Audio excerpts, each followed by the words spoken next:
भुदरगड तालुक्यातील शेकडो बाधित शेतकऱ्यांनी प्रांताधिकारी यांच्याकडे शक्तीपीठ महामार्ग विरोधी संघर्ष समितीच्या वतीने आज हरकती दाखल केल्या आहेत। शक्तीपीठसाठी 5 मे रोजी आरेखन बदलाची नवी अधिसूचना जारी करून नवीन आरेखन कुठून जाणार याची यादी प्रसिद्ध केली आहे। त्यामुळे पुन्हा एकदा बाधित शेतकरी आक्रमक झाले आहेत। आज भुदरगड प्रांताधिकारी यांना शेकडो बाधित शेतकऱ्यांनी आपल्या लेखी स्वरूपात हरकती सादर केल्या।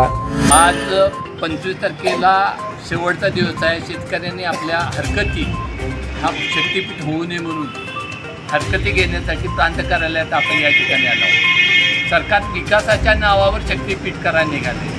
शेतकऱ्यांना उद्ध्वस्त करून, शेतकऱ्यांना भूमिहीन करून, शेतकऱ्यांचं वाटोळं लावून विकासाच्या या सरकारच्या काय कल्पना आहेत हेच आम्हाला मूळ ह्या सरकारचं कळलं नाही।